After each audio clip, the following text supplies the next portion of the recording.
Our favorite plant expert, Celeste Scott, has just finished a seminar called My Neighbor's Grass is Greener. And if you're one of these people who becomes frustrated because your lawn is not as nice as your neighbor's, she's here to help. She's going to give us the Reader's Digest version of that seminar to help make your own grass greener.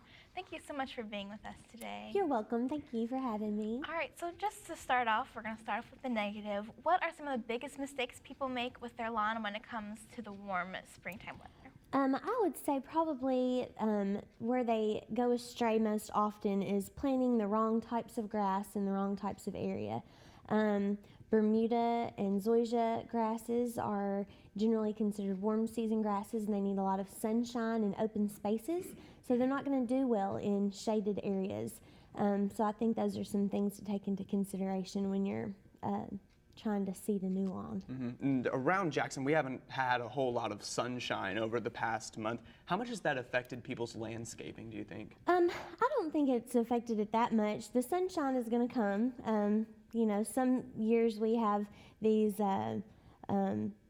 surprise cold snaps and, you know, some rainy weather. So we're just having an unusually wet spring, and everything will come on around.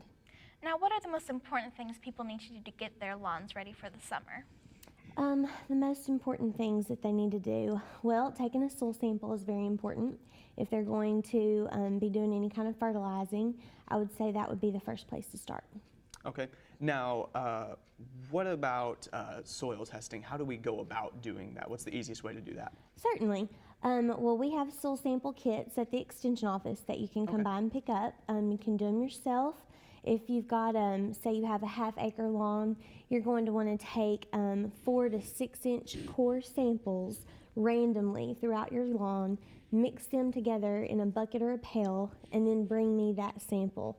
And I will take about a 2-cup amount out of that, and we'll fill your paperwork out and we'll send it off. Okay. So it's easy. Now, what about people who have uneven lawns? Because most people, they have a pretty easy time getting those soil samples, but is there something different that needs to happen for people who have, say, a big slope in their lawn? Not really, not as far as the technique of how you're going to take your soil samples. You just want to make sure that you are taking those samples from random areas of the lawn. You don't want them all to be in a perfect line with each other.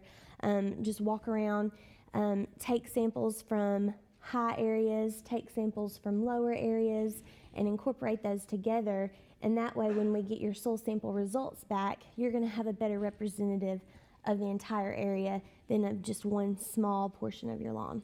Okay. Now, you're talking about soil samples, so how big of a part can soil play in whether or not your lawn is well kept and good looking? It plays a very, very large role, actually. One of the most important parts about taking your soil sample is finding out what the pH of your soil is, because if your soil pH isn't near as possible to 7 and you put down fertilizer, your soil can't utilize all of that fertilizer that you've put down. So I would hate for people to be fertilizing and wasting their money if their pH isn't correct. So that's the first thing that we need to look at, and that's why I always say that it's very important as far as maintenance of your lawn. Now, one common practice around the springtime is for some people to scalp their lawn. They cut the grass really low to get rid of all the dead grass. What are the results of cutting your lawn that low? Well, some people like to cut their lawns very low because it can actually take out some of your weed competition that you have.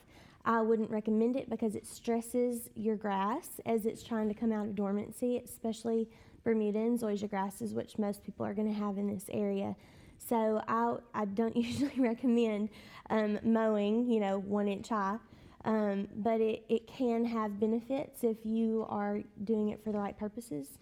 But I wouldn't, because it causes extra stress. All right, now with our last 30 seconds, how can people go about contacting you if they want more information on how to care for their lawns? Certainly, they can call me at the office. Our phone number is 668-8543. They can email me at cscott52@utk.edu. And they can also get on our Facebook page, UT-TSU Madison County Extension.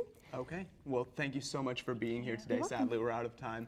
Coming up, it's called the Fun Run, and it may be just the thing for those of you who can't stand the thought of running a 5K. It's coming up in May. We'll tell you all about it in just a minute and a half.